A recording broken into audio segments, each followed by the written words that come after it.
legal advisor over anti-party activities. And the federal government secures $800 million World Bank funding for palliatives. On the foreign scene, UN to meet Taliban officials over ban of women's staff. And in sports, Al Hilal will Messi with €400 million yearly contract. Details now.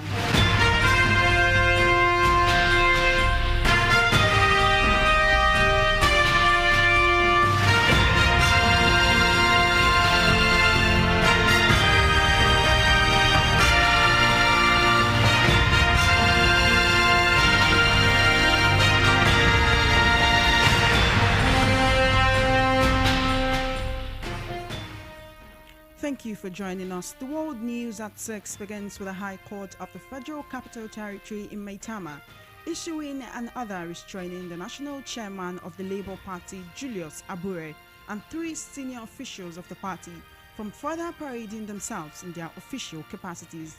Justice Hamza Muazu, in a ruling today, held that the restraining order made ex parte shall subsist pending the hearing and determination of a pending motion on notice. The ruling was on a motion ex parte filed by some aggrieved members of the party, including the party's publicity secretary Abayomi Arabambi, challenging the continued stay in affairs of the defendants over allegations of corruption. Justice Muazu issued the order after listening to the plaintiff's lawyer, James Onoja.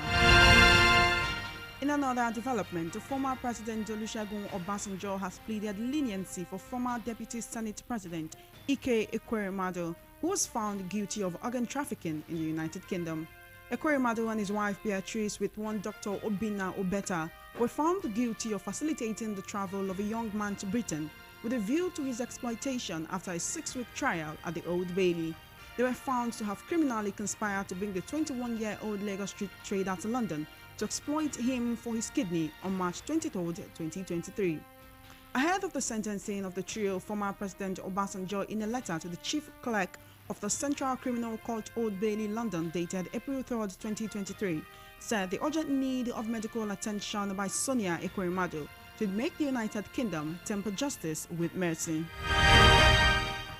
In the meantime, the Rivers State Executive Committee of the All Progressives Congress APC today suspended the party's chairman, Chief Emeka Bekee, and the legal advisor Ihanyuchukwu Azubuike over alleged anti-party activities and financial misconduct.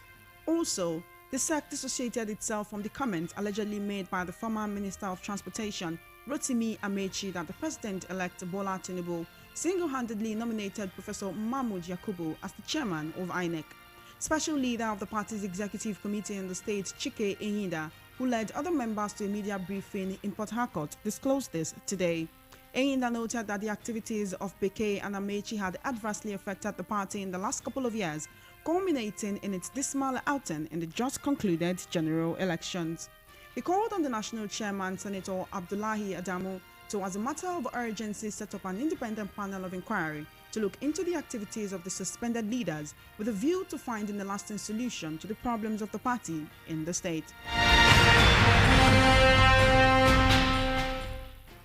Meanwhile, the federal government has said it secured an $800 million fund from the World Bank to attend to a segment of the post-petroleum subsidy palliatives requirement.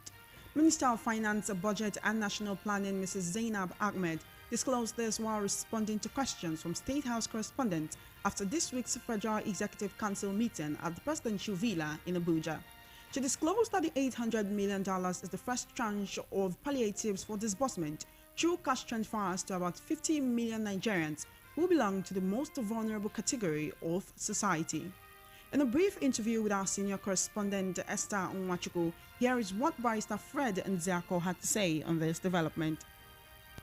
All right, the federal government said that they have secured $800 million as palliatives, to cushion the effect of the complete removal of subsidy in 2023. This was part of the reasons that they said that in order to cushion the harsh effect removing subsidy will be on the ordinary Nigerian, they've been able to secure $800 million.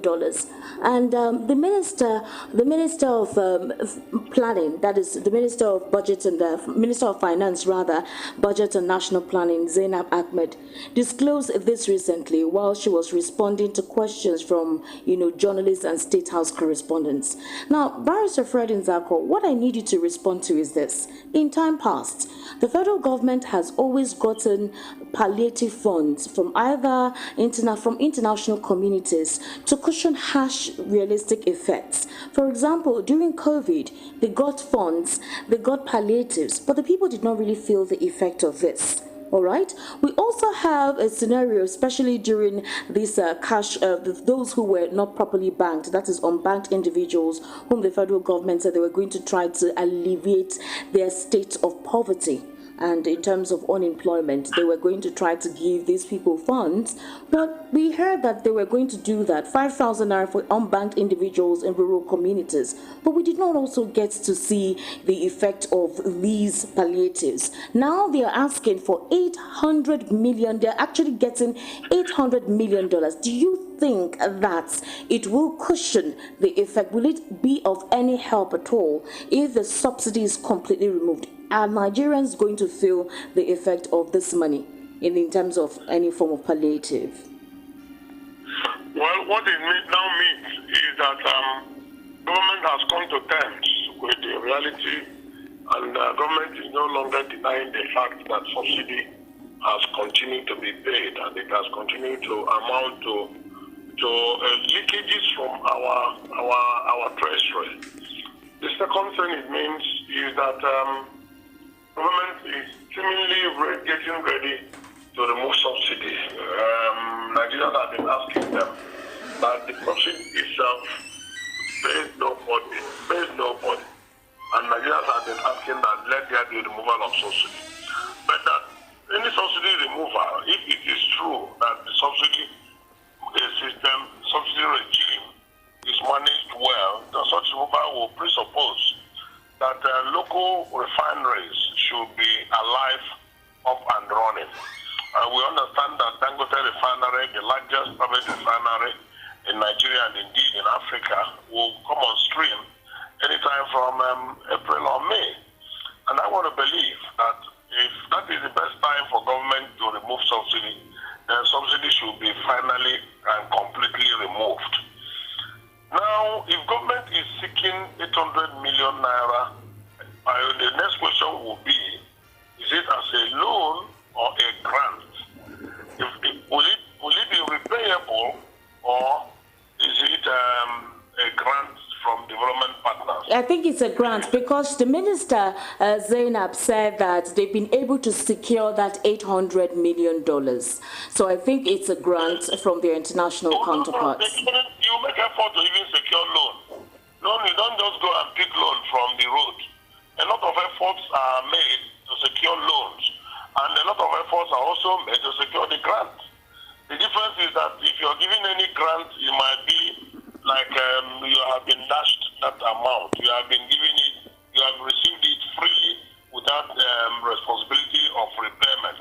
But if it is a loan, then there's an obvious responsibility of repayment. So we need to really know what they have secured. If it is grant that they have secured, we can say kudos to government and kudos to Nigeria. But if it is loan that they have been secured, I can tell you there's nothing to smile about. No. Because already Nigeria's debt profile has risen above... It's about 46 trillion. 46 trillion naira. Yes. Then the external, the dollar component, the foreign currency component of it is running to over $50 billion.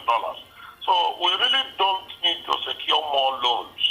Let us remove this subsidy because Nigerians believe that the subsidy regime is enmeshed in massive corruption.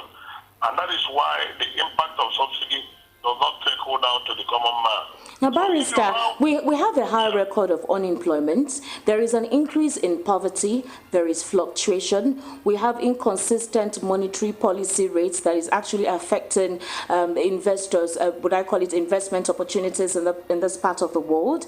And then, of course, based on the huge unemployment that is being experienced as well, we also have dwindling resources. Now, monies actually come. Monies come. But the question is, where are these monies and in what areas are they being used? For example, the federal government intends to use about an estimation of 869 billion naira, which is about $1.88 billion. That is, will be required for the May 3rd, 2023 census, population census, which includes post-census activities. And post-census activities is about 626 billion naira and $6 per capita and 243 billion naira for post-census activities. Now, the question is, when we hear this money is being called and the government is saying it's for the usage of, it's for the people, it's for seeing how they can create more development opportunities, improve employment opportunities for people, and have a more urbanized system of doing things in government and in its process of administration. Barrister, when we do not see the effect in people's lifestyles, especially the common man, then what do we call those efforts that the government comes out to reel out? You are not seeing the effect because of lack of honesty, lack of truth, lack of sincerity, and massive corruption in the system. And that's why you're not seeing the effect. Over 370 billion naira was spent on election. And instead of us having a positive effect, we are having fights and battles on account of that. Meaning that the election, the impact of the election was more on the negative. Now we are planning to spend over 600 billion for population census. And at the end of the day, the census figures would not be reliable because we have now had a reliable census figure.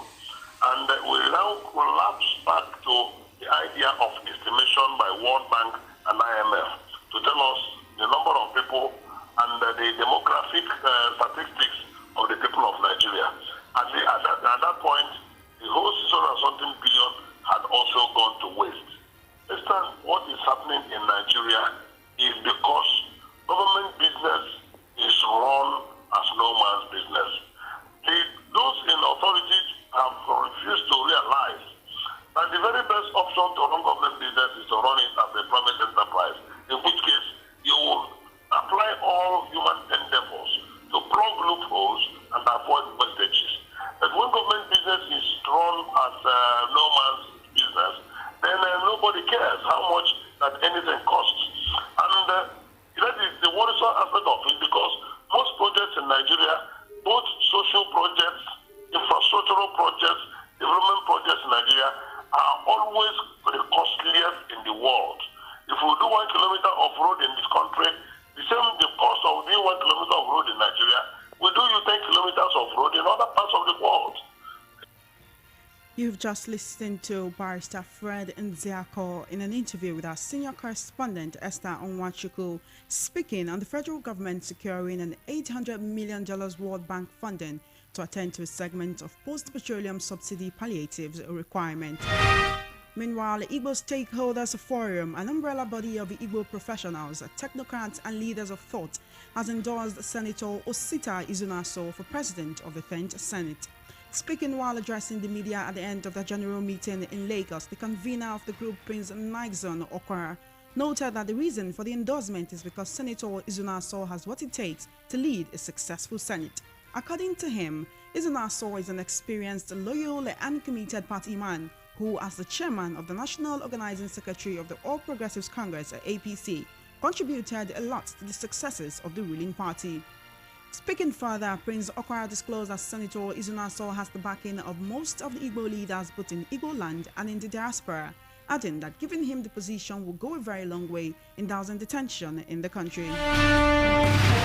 You're still listening to the World News at 6 on Voice of the People 90.3 FM. Now, on the foreign scene, the United Nations mission in Afghanistan today held talks with Taliban officials in Kabul to seek clarity on a new government ban that blocks women from working for the world body across the country.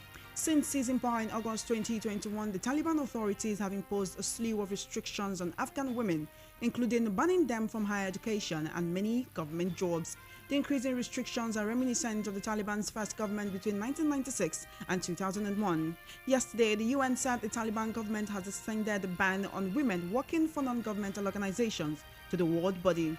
The UN had so far been exempt from a December order for all foreign and domestic NGOs to stop women from working across the crisis-stricken nation. The UN Special Rapporteur on Human Rights in Afghanistan, Richard Bennett, said in a recent speech in Geneva that the Taliban authorities' policy may amount to the crime of gender persecution.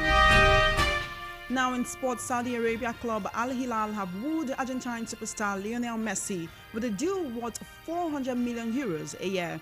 This was confirmed by football transfer expert Fabrizio Romano on Tuesday night. According to him, the salary on the table for Messi is worth more than $438 million per annum. However, Messi is believed to be keen on continuing his career in Europe, with Barcelona waiting on financial fair play to make their move. If Messi eventually accepts the offer from Al Hilal, he will be renewing his rivalry with Cristiano Ronaldo, who already has 10 league goals for Al Nassr. And that's it on the World News at 6. Just before we wrap up, let's take a look at the headlines again. Federal government secures $800 million World Bank funding for palliatives. Court suspends Labour Party's national chairman and 3 others. Obasanjo pleads leniency for Ekweremadu in organ trafficking trial. And Rivers APC suspends the party chairman and legal advisor over anti-party activities. On the foreign scene, UN to meet Taliban officials over ban of women's staff, and in sport, Al Hilal woo Messi with €400 million yearly contract. And that's it on the World News at 6. My name is Chioma Innocent. Please follow our social media handles at VOP903FM. For coverage of your live events and brand news mentioned on our news bulletins, do send a mail to news@voiceofthepeople.ng. Good evening.